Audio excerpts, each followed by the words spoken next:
Mes leçons les plus difficiles pour moi ont été les leçons que j'ai apprises au travers des échecs que j'ai eus.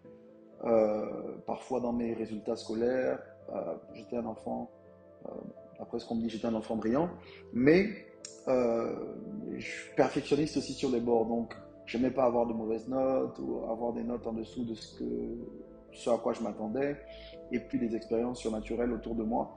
Et moi, je vivais rien, pas d'expérience surnaturelle, je voyais pas d'ange, j'ai pas vu Jésus. Et on priait pour moi, je ne tombais pas. Il n'y avait aucune manifestation, en tout cas sur mon corps. Et je l'ai très mal vécu. Beaucoup de frustration, beaucoup de remise en cause. Mais finalement, ça m'a aidé à grandir. Dieu m'a travaillé, Dieu m'a fait grandir en ne me donnant pas ce que je voulais, mais en me donnant ce dont j'avais besoin. Oui. Félicitations. Félicitations pour cette nouvelle étape dans ta vie, dans ta carrière. Je suis extrêmement fière de toi. T'avoir pour frère et pour Tony, bien évidemment, est l'une de mes plus belles bénédictions. Tu incarnes l'amour inconditionnel que Dieu a pour moi. Like, je ne sais pas si tu te rends compte, mais Dieu m'a tant aimé, ok?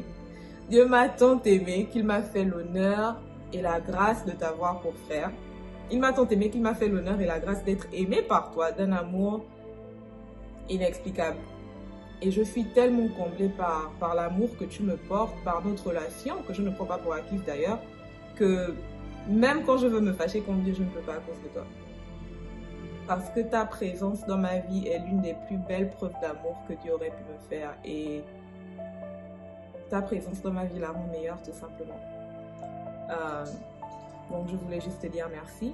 Merci d'exister, parce que sans toi ma vie serait moche, comme dit la grand-mère. Et bien que tu aies dû attendre 10 ans pour le corriger, je ne serais pas le corrigé que je suis aujourd'hui si tu n'étais pas l'original que tu es. Donc merci et je t'aime, tout simplement. Verset éternel, j'ai bien vu. Dites, j'ai bien vu. Je ne vous entends pas. J'ai bien vu. La rencontre avec mon épouse s'est faite quelques temps après que je sois rentré en plein temps dans le ministère, fin 2009.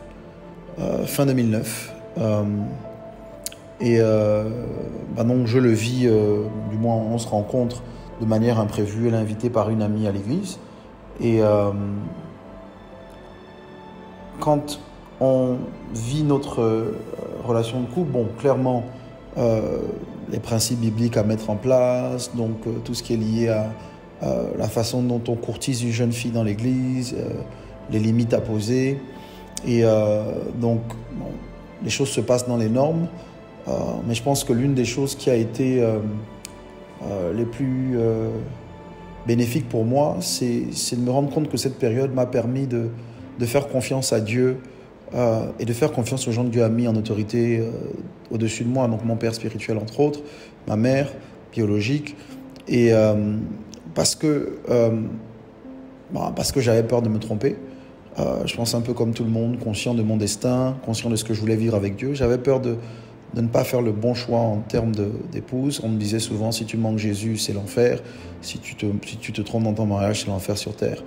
Donc, beaucoup de remises en cause. Et puis au final, Dieu m'a fait des promesses. Dieu m'a fait des promesses et Dieu m'a dit des choses par rapport à elle et par rapport à ce choix. Et Dieu a tenu ses promesses.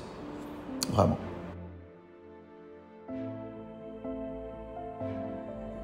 Il y a des personnes qui ont un message et il y a des personnes qui représentent le message. Et lorsque je te regarde avec Michel, je vois un message pour les nations. Tu es un peu comme ce que la Bible dit, la parole a été faite chair. Lorsque je te regarde, je vois un message d'espoir, un message d'amour, un message de paix.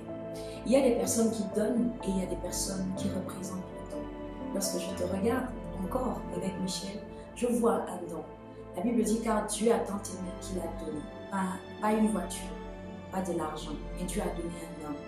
Et j'aimerais donc m'approprier ce verset pour dire Dieu a tellement aimé les nations qu'il a donné un homme, évêque Michel Ambroise. Alors que tu célèbres cet événement spécial et particulier, j'aimerais te dire merci. Merci de vivre pour plus que toi. Je t'aime, que Dieu te bénisse. Mes plus grands défis en tant que leader, parce que juste après la rencontre avec mon épouse, il y a le fait que je commence l'église locale, envoyée en mission par mon père spirituel. Très tôt, j'étais beaucoup plus mince, j'ai envie de dire, que je le suis aujourd'hui. Et donc vraiment un jeune, très jeune de corps. Bon, déjà je ne suis pas vieux, mais très jeune. Et donc au début, j'ai vécu beaucoup de rejet à cause de mon apparence. Ça veut dire que les gens méprisaient ma jeunesse. Et Dieu m'a fait la grâce d'avoir un discours qui parle à tout le monde, pas juste les jeunes, mais même les adultes.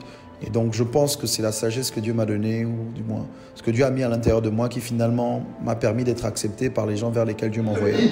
Je m'apprête à te faire monter. Prépare-toi à descendre. Amen. Quand Dieu te dit, je m'apprête à t'élever, prépare-toi à être humilié. Quand Dieu te dit, je m'apprête à te glorifier, prépare-toi à être crucifié. Amen. Quand Dieu te dit, je m'apprête à te bénir, prépare-toi à tout perdre. Amen. Je suis devenu un berger, le berger de plusieurs personnes qui étaient bien plus âgées que moi, à cause de ce que Dieu avait mis en moi. À qui appartiens-tu? Si tu sais à qui tu appartiens, normalement, même dans la fournaise la plus ardente, il doit y avoir une assurance. Il doit y avoir une confiance. Parce que ta confiance ne vient pas de toi. La confiance vient du fait que tu sais à qui tu appartiens. Donc, plusieurs défis. Mon premier mariage, par exemple, le fait d'officier mon premier mariage dans l'église, je n'étais pas marié. Et je me rappelle comment il y a quelqu'un qui est sorti même pendant que j'officiais. Il y a des gens qui pensaient que je n'étais pas assez sage pour parler de ça. Et en m'appuyant sur les textes, j'ai dit simplement ce que je croyais que la Bible disait et ce que Dieu recommandait. Et plusieurs fois après ça, j'ai eu beaucoup de bons retours. Personne m'ont dit vraiment quelle sagesse, c'est un jeune homme sage. Bon, le mot sagesse revenait souvent parce que je pense que la jeunesse était associée à la folie ou au manque de sagesse. Et Dieu m'a fait la grâce d'avoir son esprit en moi, un esprit de sagesse aussi. Donc, parmi les défis que j'ai eus, c'était ce défi-là.